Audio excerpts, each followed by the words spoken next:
you can't force anyone to do it. But I think having that sort of welcoming kind of attitude where, you can really understand and appreciate that these feelings are difficult. Once someone is then at least a bit willing to engage a little bit, I think it's then a matter of meeting them with those feelings. And I'm a group therapist sort of through and through. I really, really love group and believe deeply in how powerful it is. And I think what it really comes down to is I think the only way to really deal with these feelings is to not be alone with them. I mean, there's all kinds of strategies, of course, we can use to regulate ourselves. And, those things are wonderful. And hopefully we're all doing them, taking good care of our bodies and our minds. But, when it comes down to it, at the very end, I want to have not been alone with these feelings. I want to have shared them with other people, so secure relating with others is the way to sort of handle it, Welcome to Therapist Uncensored. Building on decades of professional experience, this podcast tackles neurobiology, modern attachment, and more in an honest way that's helpful in healing humans. Your session begins now with Dr. Ann Kelley and Sue Marriott.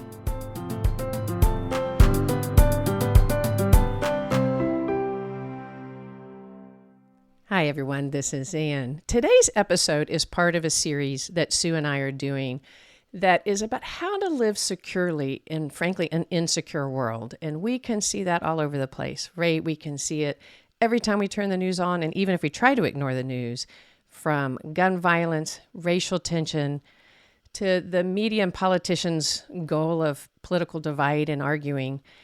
And what is really impacting all of us, probably all the above, is subsumed in this, and that is the impact of climate change on our everyday world and on our environment. It is a really tough thing to deal with and to find a secure way of relating to something that is so powerfully impactful and frankly daunting about what we do about it. So today I've asked a friend and colleague from Austin, Texas, who I've admired for quite a long time, who has dedicated both her professional and personal spheres to the area of climate change. And I'm going to let her tell some details, but I would like to welcome Dr. Anna Graybeal to the show. Welcome, Anna. Thank you so much. It's a pleasure to be here. So you started your professional world getting a PhD in evolutionary biology and then moved to get a PhD in clinical psychology. So if this was another episode, I'd be talking to you about the gluttony for punishment and 2 PhDs. So you wouldn't be the first. So tell me about that process. How did you get so dedicated and interested in climate change? And how did you get to the world of clinical psychology, which you've integrated into your profession right now, into your clinical world, the idea of climate change and how to talk about it? But tell us about your journey. I was really drawn to biology as a kid because I loved animals, just absolutely was passionately interested in them. I remember very strongly wanting to understand how they worked. Like I wanted to actually be able to dissect them, really open them up and see, how did all this stuff fit together?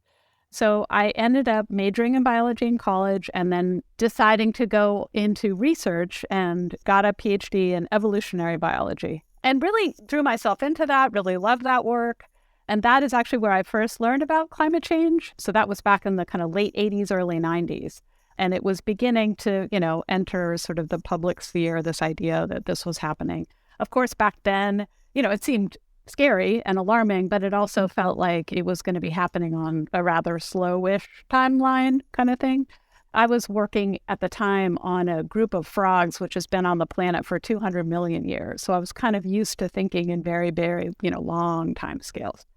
Well, then I ended up switching and moving into clinical psychology, and that's probably a whole nother conversation to really explore everything that went on there, which I'm happy to talk about another time. But I think really sort of in a lot of ways, I really wanted to be a psychologist more than a biologist even, but I didn't let myself pursue that early on in some ways. I started that program in 98. So it was 2004 when I graduated with my clinical psychology PhD. And that was exactly the time that I started having kids. I have 2 daughters. The first was born in 2004. So I was just on my own getting more and more alarmed about climate change because we were seeing more changes starting to happen. And I probably was primed because of my career first in biology to know these kinds of things have happened on large, major extinction events have been prompted by climate change events in the past. And then, Al Gore's movie came out in 2006. I actually avoided seeing that movie for a year because I was kind of like, I already know enough to be scared. I don't need to, get even more scared.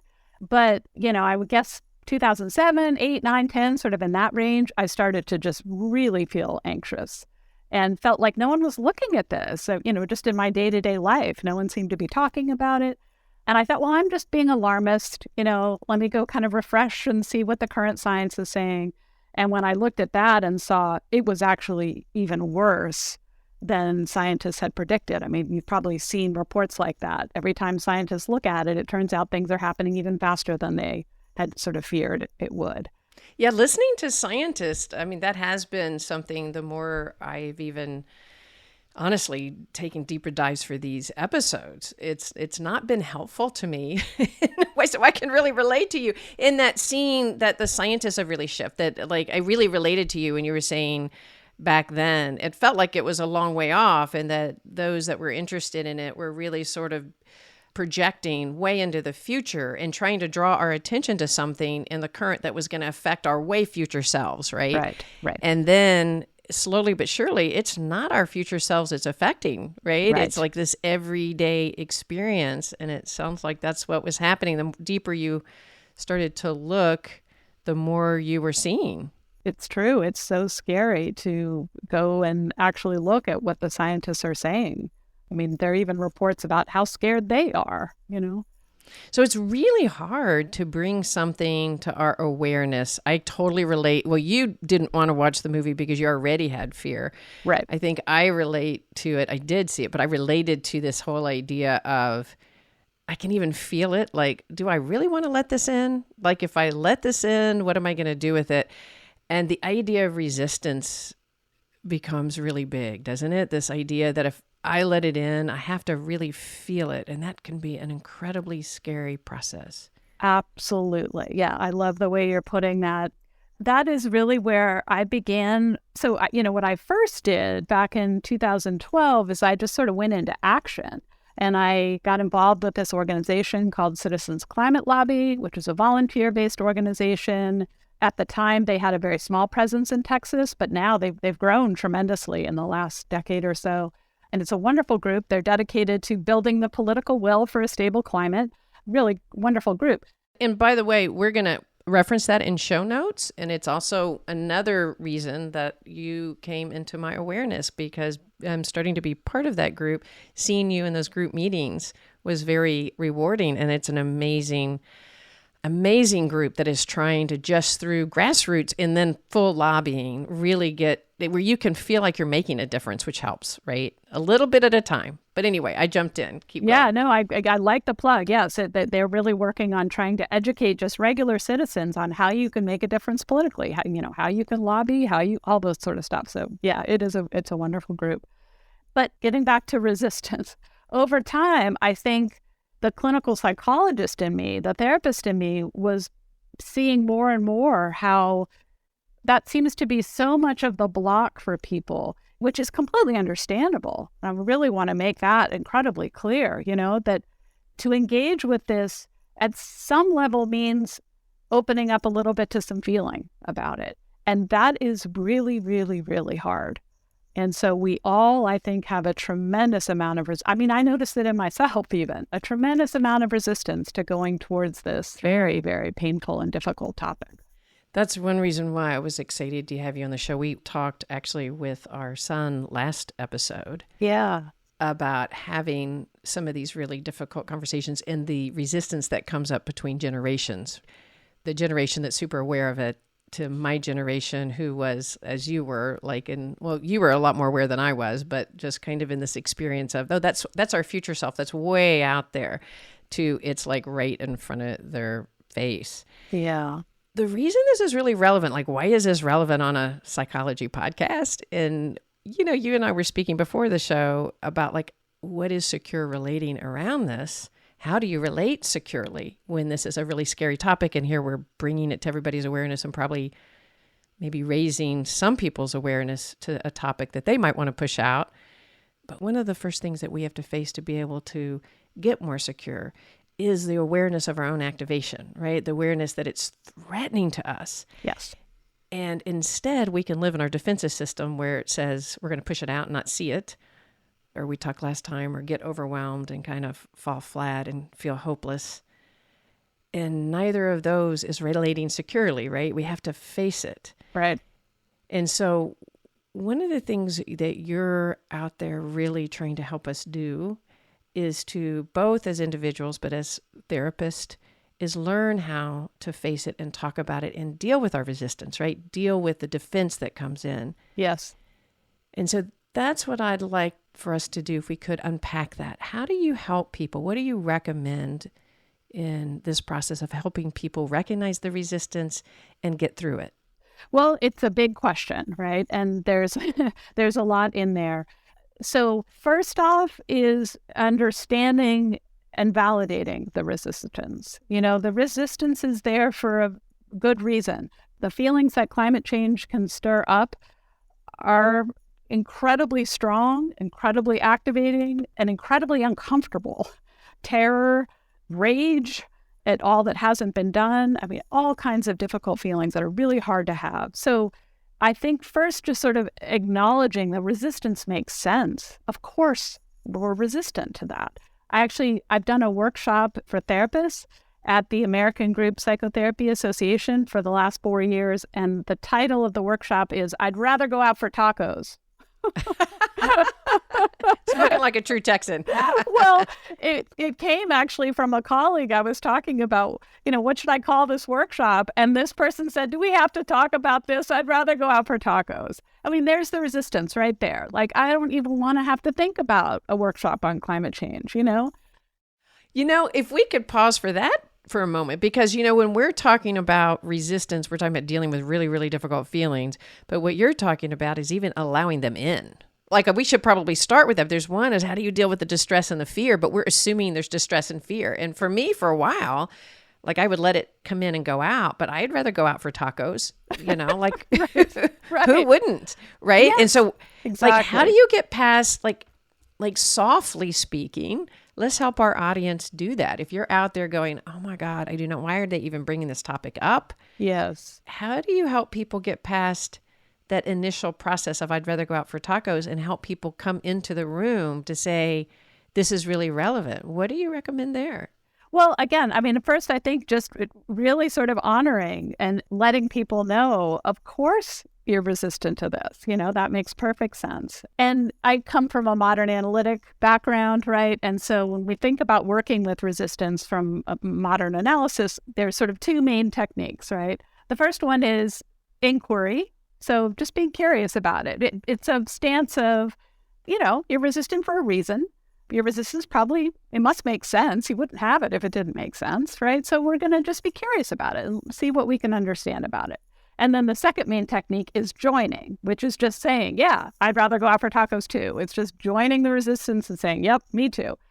And so it's that sort of delicate balance of, honoring it, validating it, making there be plenty of room for the person to sort of, be in their resistance. And then also kind of inviting, well, how would it be to maybe, go out and have a taco and then let's see if maybe we could talk a little bit about climate change. You can't force anyone to do it, but I think having that sort of welcoming kind of attitude where, you can really understand and appreciate that these feelings are difficult.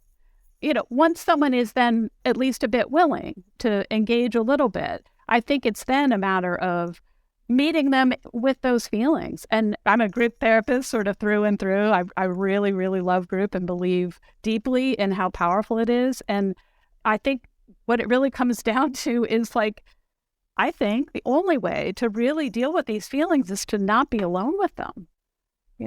I mean, there's all kinds of strategies, of course, we can use to regulate ourselves. And, those things are wonderful. And hopefully we're all doing them, taking good care of our bodies and our minds. But when it comes down to it, like at the very end, I want to have not been alone with these feelings. I want to have shared them with other people. So secure relating with others is the way to sort of handle it. Yeah, I love that. And I think there's just sort of two ways into that. Like there's like those that are out there sort of trained to be there and help people talk. And then there's the others individuals, like how do we help you, the listener out there, be more open to it? Yeah. One of the ways, we want to join with them. Like if you're wanting to turn this podcast off because you'd rather have a taco, we get it. But if you're still listening, I personally feel appreciation if people are able, like, oh, this is a hard one. So how do you bring awareness?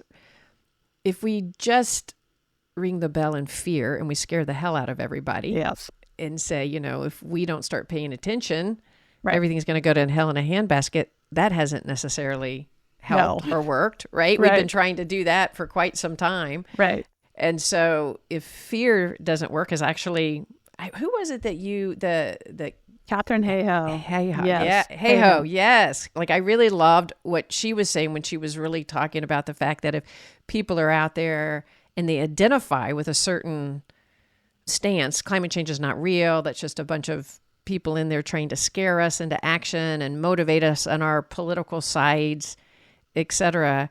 If we start screaming our facts and start creating fear, everybody just locks down. Exactly. It makes me want to get away from it because it's like it overwhelms me.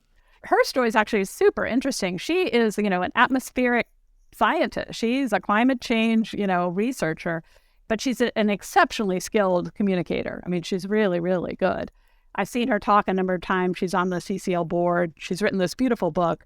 And over time, she saw exactly what you're describing, where, we've published this report and we're telling them how dire things are. And then we published another report and there's 800 scientists. She was one of the members of the IPCC panels, that were putting out these reports.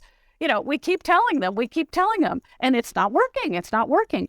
What you're saying is absolutely right. People do not respond to fear and, the sky is falling type of messages.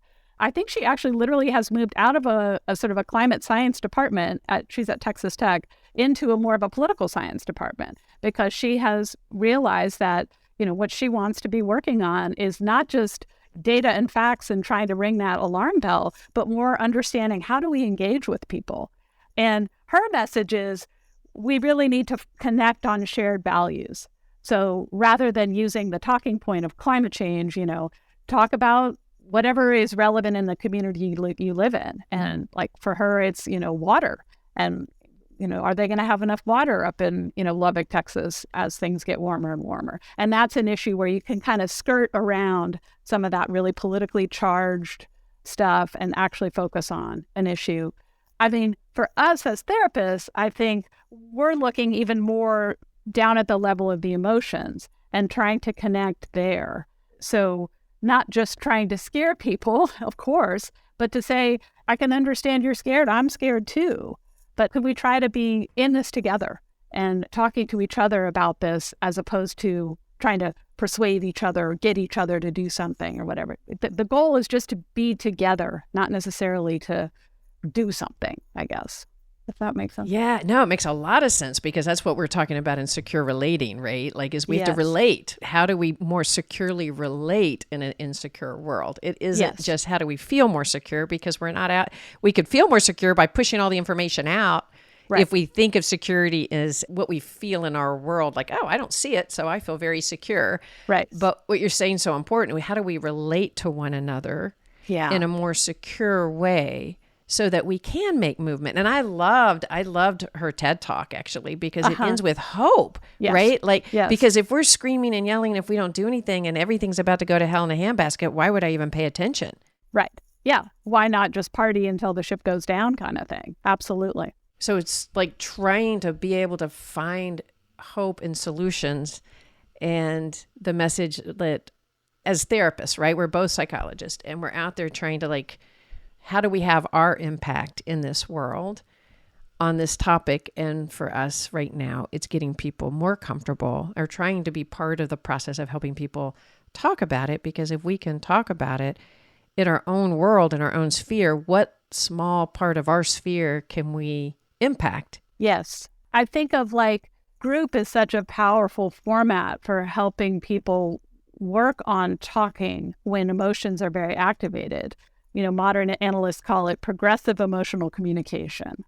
The feelings may be difficult and they may be intense and strong, but we're trying to learn how to express them constructively so that we can further and deepen our mutual understanding as opposed to just going to, our two sort of opposing positions. And, that's a lifelong work. It's very, very challenging. It so is. So I'm not pretending that, we're going to be able to just snap our fingers and show everyone how to do it. It takes time and it takes effort. But I do kind of have a secret hope. Like if everyone in the world could get into group therapy, I think it would help a lot.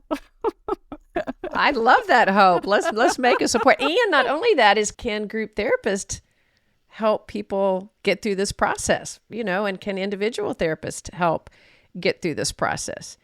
As a therapist, it's always a little scary when you have a bit of an agenda.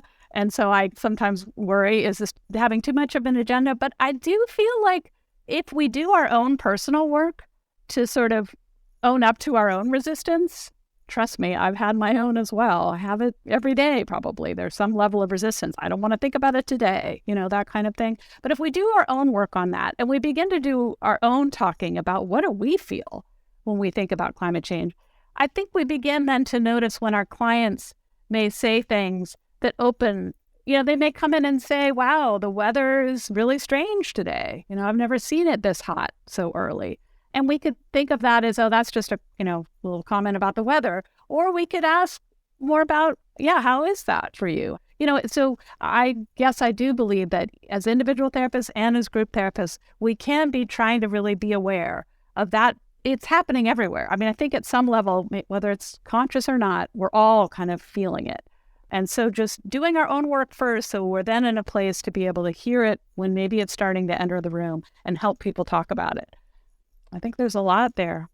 As you say that, I think about myself sitting with clients who come in and have those exact conversations, and maybe all the ways that if I'm not even aware of my own resistance, I'm going to push past those conversations. Like, yeah, it really is, or I want to take their distress away, about it. Or if they tap on it, how do I make the invitation? And I guess we're talking as therapists, but we could be talking as parents. We could be talking as friends. Like as people become aware and they're making comments about the increased hurricanes or the flooding or the fires now that we hear about constantly. Like people are like, oh my God, there's always something. Like if we can become more aware that it's impacting us, and then we can help that conversation turn to a more robust conversation. Yeah. And I think that there is a pull in a way to help people feel better as therapists. Yeah. But I do kind of think this is, like you're saying, the world is not secure. It is manifestly very much not secure out there. And so I think it might actually be really helpful if we can help people move towards difficult feelings and just be kind of helping them see that there is actually a path to feeling, again, that sort of secure relating with other humans, sharing those hard feelings as opposed to, no, let's avoid. I think there's a lot of questions out there, and I imagine you get that in your clinical office too. Is like, if I feel distress, I need to fix it. Yeah. Why would I just sit in a distress if you can tell me why you're distressed and I can fix it? Let's fix it. Uh-huh. And it's the intolerance of sitting in distress, which is understandable. Sign me up like I would. But can you unpack a little bit the process? And it's fine if you do talk about it in group therapy. But what is the benefit of sitting in the distress rather than moving out of it? And then how do you help people do it in group therapy? How do you help people be able to sit and tolerate that? And what's the purpose of it? It's such a good question. I think the benefit is that that's the actual authentic feeling. It is a feeling of distress. And, we could be talking about climate change, obviously. People are distressed because of difficult experiences they've had in their life or are having, whatever it is. And that is the feeling that needs to get attention. And they need to have, again, it comes back to really secure relating. They need to feel that they're not alone with it. They need to feel that they can communicate that to somebody else, that other person will understand it and help them hold it. I often talk with my clients about it's sort of a paradox, right? You're going to move towards difficult feelings, which seems like, why would I do that? But the more you move towards them and the more help you have with them, it's like you build a bigger container. The feeling is still big and strong, but if you have a much bigger container, it's a lot easier to hold that big feeling. It's not nearly as taxing or as scary or distressing to have the feeling. So yeah, I'm not going to just focus on making you feel better. I'm going to focus on moving you towards something with a lot of help and support. And over time, you're going to be able to begin to feel like, okay, I can feel really angry right now, and it's okay. It's not going to, totally dysregulate me. It's not going to be really destructive to people I care about. I'm just aware I'm really angry, and I'm going to develop constructive ways of expressing that and listening to it. It's important information. That's really well stated. And so it's like, okay, so it's there. You're saying it's there in the body. It is there. It's there. And so all of the dancing we can do to push it out. And I think that's I guess it's not unique to climate change. I'm going to take that back. But I think maybe we're more aware of the experience that it's there, whether we talk about it or not, right? Like Yes. Whether it's relational conflict, if you don't talk about it, or relational distance, if you don't talk about it, it's still there. You can push away, but it's not like all of a sudden we're all connected.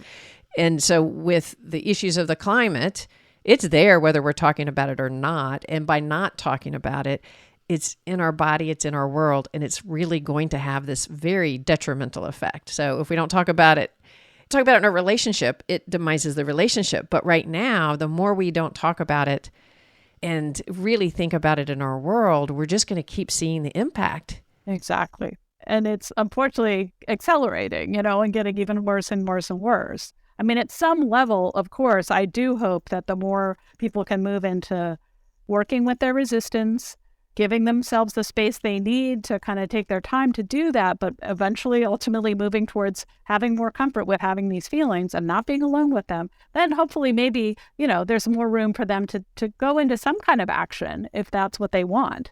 Whatever calls them. There's really so much that we need to do that anything that calls to you will be a good thing to do. There's no one thing that's going to fix this problem. Can you speak to some of those things? Like for us, we're trying to help people have these conversations. You're trying to start group programs. You're trying to get group therapists or individual therapists to talk about it.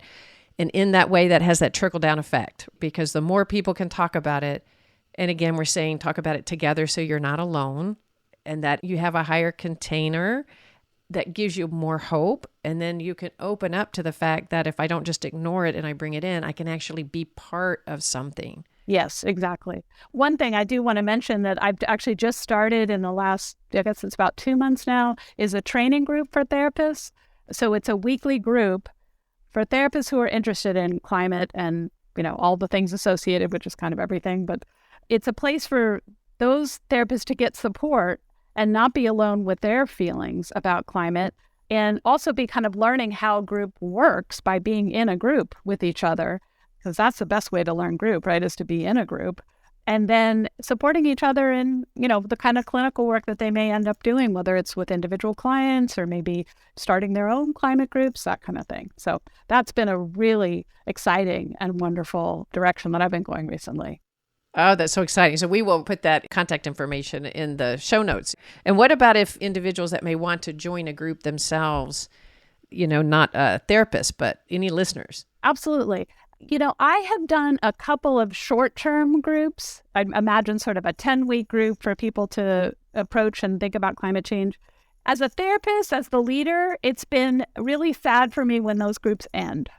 Yeah. Almost just too painful. Like you work so hard to get a group of people together, and, they're doing such deep and incredibly powerful and sort of moving work together, and then it's over. And so I have been like, I don't like that 10-week model so much, at least for me. I think it could work great for other people perhaps, but I've been more in a place of like, any group you join, this could be a topic. And certainly, I would encourage anyone to, if they want to talk about climate change, bring it up in a group that you're in. And if people aren't showing up with their resistance, that's not surprising. That's been my story in my own personal groups. I started talking about this a decade ago, and I met a lot of resistance from other group members who were like, I don't want to think about this. And yeah, I understand. But we're sort of working on it, we're working on building that secure relating with each other. I will say there are some organizations out there where you can get support as a person. Like there's something called the Good Grief Network. They run kind of a 10-week, it's not exactly group therapy. It's more like just a 10-week group class kind of a thing. But it would be a place certainly to connect with other people who are having similar feelings. But that's just one example. It's actually a really burgeoning field. In the last 2, 3, 4 years, there's really been an explosion of interest within the mental health community around climate change. One good one that I know of is called the Good Grief Network, which is kind of almost based on like a 12-step program concept. It's a 10-week kind of manualized program. So, you meet in a small group format, and each week you're kind of have a different focus around addressing your thoughts and feelings about climate change. And there's just some different kinds of activities that are encouraged to engage in a 10-week structured program. Any other resources that come to mind that people could seek out? Yeah, another one that I really want to let people know about is called the Climate Psychology Alliance. And this actually started in the UK. So there's a UK section or version of it, I guess. And then more recently, there has been a growing contingent that has now formed the Climate Psychology Alliance North America to distinguish themselves from the Climate Psychology Alliance UK. And it's a really rapidly growing group of mental health practitioners who are concerned about the climate crisis, and several kinds of things that they offer. One is a climate-aware therapist directory. So if you're somebody that's looking for a therapist that is, informed and able to sort of work on these issues, you can go to that directory to find a therapist. If you're a mental health professional who is, interested in the climate, you can also get yourself listed on that directory as a climate-aware therapist. They're also offering these things that are called climate cafes, which, as the name sounds like, it's a one-time gathering meant to be a place where you can come together with other people simply to be in community with your thoughts and feelings about climate change. And so it's a little bit of a taste. It's just one session, but it's a taste of what it can feel like to share some of these, difficult experiences with other people. And you can sign up to participate. And also they're offering trainings to mental health professionals to lead climate cafes. So if that's something that, calls to you as a mental health professional, you can go to a training and then think about leading these cafes. And actually, I was just on their website recently and noticed that they're starting a podcast. Oh, really? So they've got just a few episodes so far, it looks like. Yeah, but there's really a lot that's happening in that group. They have a very active listserv. So I just really want, especially mental health professionals to know about it. So is that group specifically for mental health professionals? Yes. It is. Okay. So I had the thought of becoming more aware as a mental health professional of not only helping our clients talk about it, but helping our own body get ready to talk about it and actually sort of educating ourselves in the process. And I think what's really moving is that we can really have an impact by helping people and helping ourselves, of course, really deal with this situation in a way that makes us engaged instead of avoidant or overwhelmed. Right. And I think when you say engaged instead of avoidant, I think together, instead of alone. Yes. Yeah, because we're so much better together, aren't we? We're so much better together. Yes. Yeah, absolutely. That's absolutely true. Before we wrap, let's talk about the other element of resistance, right? We talked about, of course, the desire to avoid, and the other, is that it's very distressing. And so we don't want to have those feelings, and we're talking about going in. But I think there's this other element, and that is if we really, really accept it, if we really accept it's happening, and we need to do something about it. There's no way to do that without some experience of loss. If you are really letting it in, then it means change has to happen, which is why it becomes so political, right? Nobody really wants that change in their community, or, I'm just as guilty as anybody. This is not me standing in any kind of self-righteous place. The change that has to happen for us to all as a collective group really make a difference for us, for our kids, kids, we have to change. And that's hard. Oh my God. That is so hard. And there are lots of different ideas about just sort of how much do we have to change, right? The group that I talked about before, the Citizens Climate Lobby, they're shifting a bit actually, but they have been very, very focused on one legislative agenda, which is to put a price on carbon. And they're basically saying that one simple act that Congress could just pass and the president could sign could totally transform the entire energy sector, and move everything, take time, obviously, but away from fossil fuels to renewable energy. Almost like that's sort of all we need to do. There's lots and lots of people who will say, we have a lot bigger problem than that. And some people will say, we have to get rid of capitalism. We can't live in a capitalist society and live sustainably on the earth. And, this is a vast, vast area, and I don't pretend to understand all of it or to really know, exactly what the best path is. But I think engaging in that conversation and trying to think about it and do what feels right to you at some level, yeah.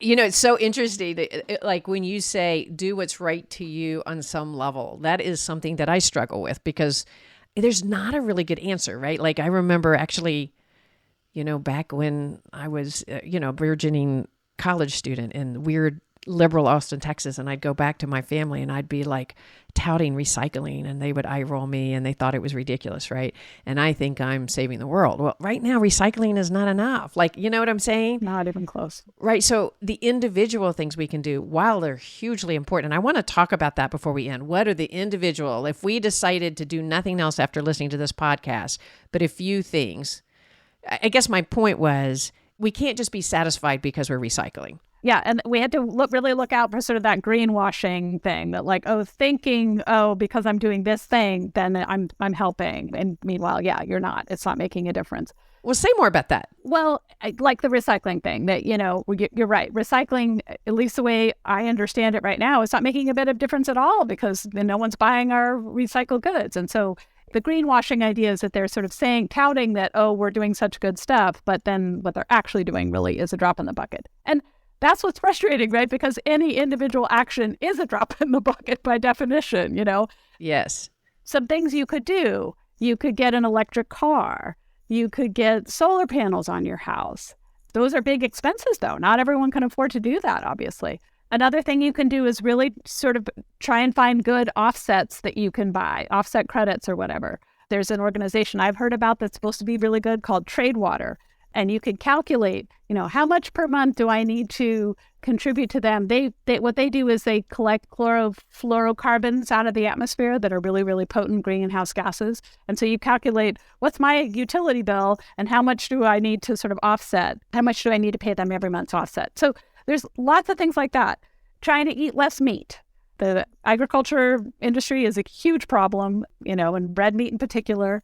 Can you actually talk a little bit about that? I mean, I know this isn't necessarily your expertise per se, but you have a lot of knowledge about that. And why is that so difficult? And what difference would it make if we shifted away from red meat or really reduced our use of red meat? What do you see? Can you unpack that for us a little bit? So, that's not my area of expertise. Certainly, it has been found to have a very big impact, especially beef consumption is particularly bad. So if you're interested and you want to find out more, there's lots of resources out there, but I would recommend the IPCC reports, the Intergovernmental Panel on Climate Change. They've been coming out with periodic reports, and they specifically have information on the impact of agriculture and meat consumption. That's super helpful. And we, of course, will have that in our show notes. And so I guess part of what we're talking about is really increasing our own knowledge. We've been talking about how to talk about it, but part of it is as we move to talk about it, we'll be more open to that part of our body that has curiosity instead of blocking, avoiding, fighting. Secure relating involves curiosity. So one of the things we're wanting to do with this podcast and secure relating with this is to help our bodies get to a place that we have curiosity and in there provide some resources so that people out there can go check out more information for yourselves and make some decisions for yourselves on this and how we can have an impact. But if we can collectively deal with these difficult feelings of our resistance, we can go, okay, I do need to have loss. I have to engage in loss. And by significantly reducing beef, And maybe we'll end up putting some information in the show notes specifically about that, but that's not my expertise either. But what we're talking about is more our ability to know that we can do bigger things collectively. Like the more as we talk about it as a group, that we can make bigger movements. Yeah. I personally have found that if I focus a lot on my personal action and what I should give up, it feels hard. I feel guilty when I don't want to do it. And I feel despairing that it doesn't even matter anyway. And here I am giving up something I really care about and love, and it's not even going to make a difference. So for me personally, it has been better to work on the bigger picture things. That's why I really was drawn to Citizens Climate Lobby initially, because I really liked, one piece of legislation and we can completely transform our energy system in the country. That appeals to me a lot. But my brother is an organic vegetable farmer, and he is really inspired by the personal stuff. And so he's been a vegetarian for years and years and years. And that's really meaningful and important to him. And he shares that with other people. So I guess I always sort of try to say, like, do what works for you. Do what calls to you. I don't want to push people to, like, you have to give up things or else you're a bad person or else you're not doing enough. I mean, that's just not going to engage. That's so true, especially if the emphasis, if you don't do it, you're a bad person, rather than, but I think the group conversation really matters because I'm willing, and social sciences has shown this, I'm willing to give up more of my individual when I really know it's going to affect the group, right? Yes. It's going to, and I'm willing to. So if I'm talking about it and I'm with you and I'm having these conversations or having conversations with our kids, and I think, I can give this sacrifice up because I can see. And so it's really seeing that can make effect. It can have an impact. Yes. And I agree. Like the difference between, I think you and I bonded over that. We were talking about me having a son in Maine who's given up everything. It was on the podcast before, and you having a brother. We could really relate. Yeah. And like, what can we do? But I do have to continuously push myself, and I'm trying to. So I do think there's something about having these conversations about really hard feelings where we can get through that. And if we can connect that it's hard in a group, and we can accept loss more. Yes. If we're not the only ones doing it, if we're doing it for each other because we care about each other, yes, all of that. That's the real heart of it to me. Because we're doing it for each other. Just this idea that if we have to feel like, instead of fear, that we have hope and that we have care.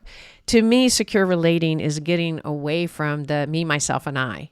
It's like, what affects me or what affects my specific little niche, I'm going to hold on tightly, everybody else be damned. Right. Right. Right. I mean, because that's the really truth. Like those of us that are creating the most havoc out there in the world are being impacted the least. And so we have to take in our effect on the rest of the world.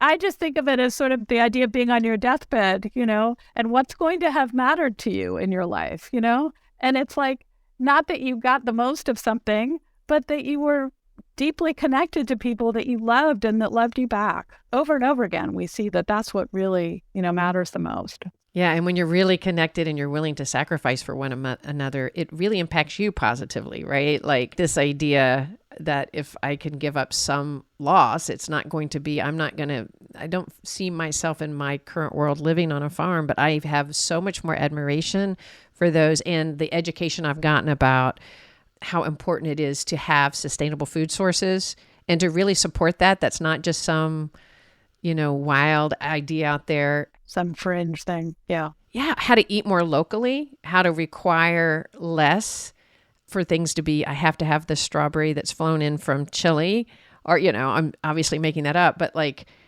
the clean, renewable resources, like you mentioned, the electric car and solar panels, and like supporting that we can get behind. Yeah. They're even like community solar projects, where you can go in. Yeah. This is not my area of expertise, but I just know they exist, and communities are, pulling together resources so they can all benefit from using the solar that is created.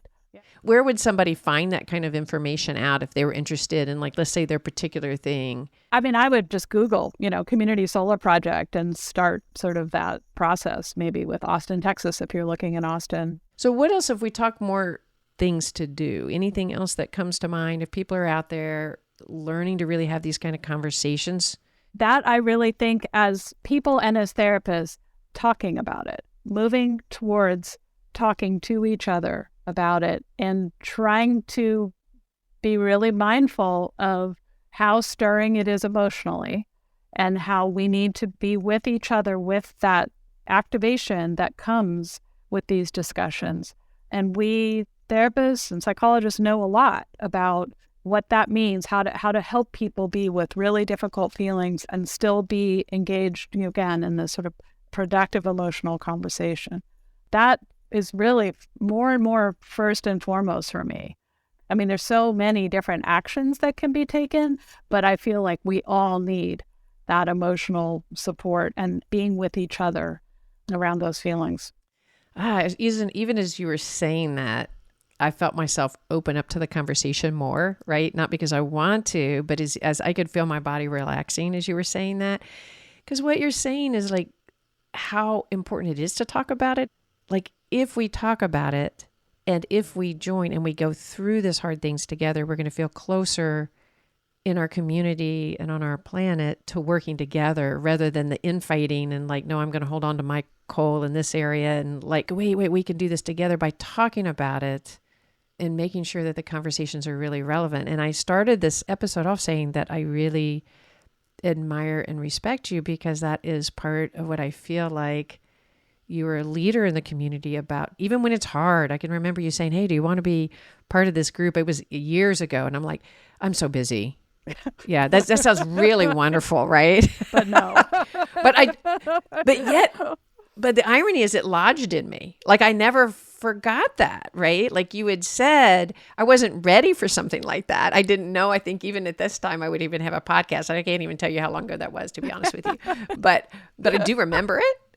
And what I respect about you is that you've been out there for a while. Like you said, you went to Washington, you tried to ring bells, things like that. And you were realizing that what you really needed to do was to help people talk, because if you have the impact of helping people talk, and I do, and all those out there, it will help us move in a more secure way that we really do have hope. We can really, really make a difference. Yeah.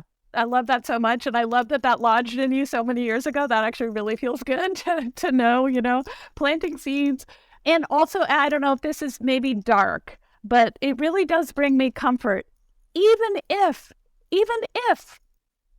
it's too late. Like, even if the hope is sort of futile, I would rather be together as it's going down. I would rather, I want to be with my securely attached, loved ones around me, even if we're not going to be able to pull this out, So no matter what, I want to be connected to other people with these feelings. I think that's really, really powerful. And it's a hard thing to hear, right? Like, even if it's too late.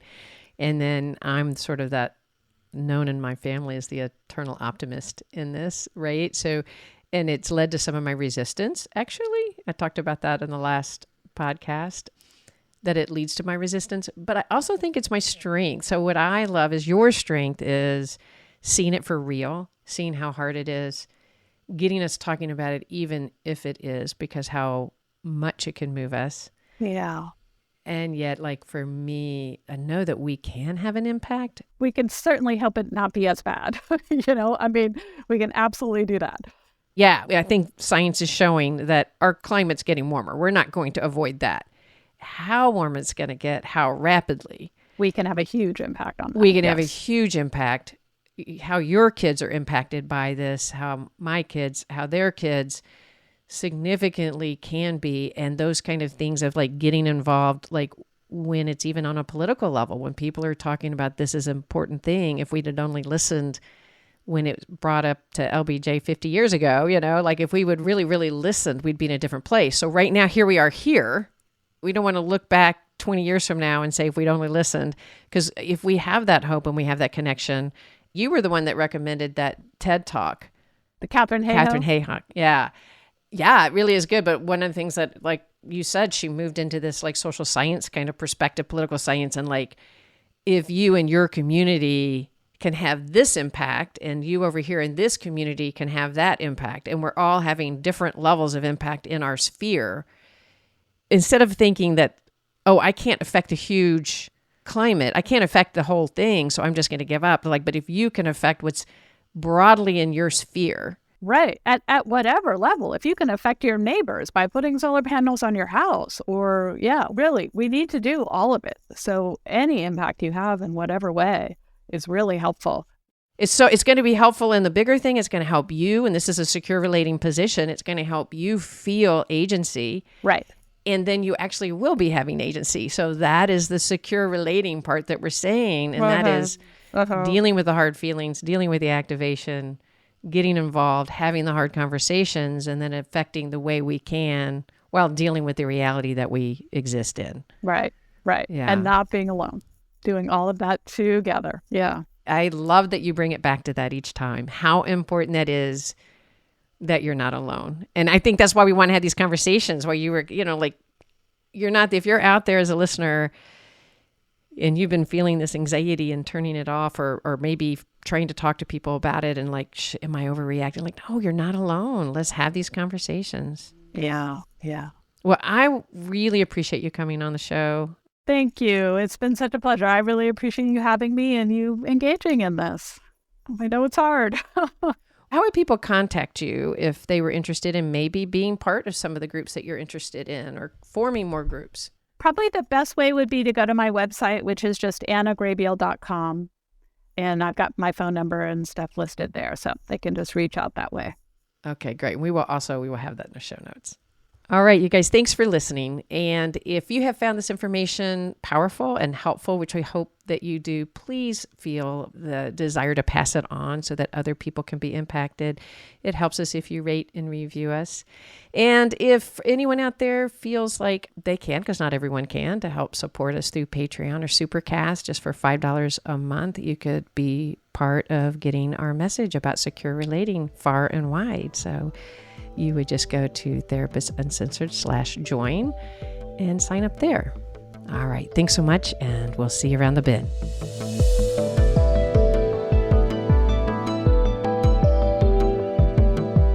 Therapist Uncensored is Ann Kelley and Sue Marriott. This podcast is edited by Jack Anderson.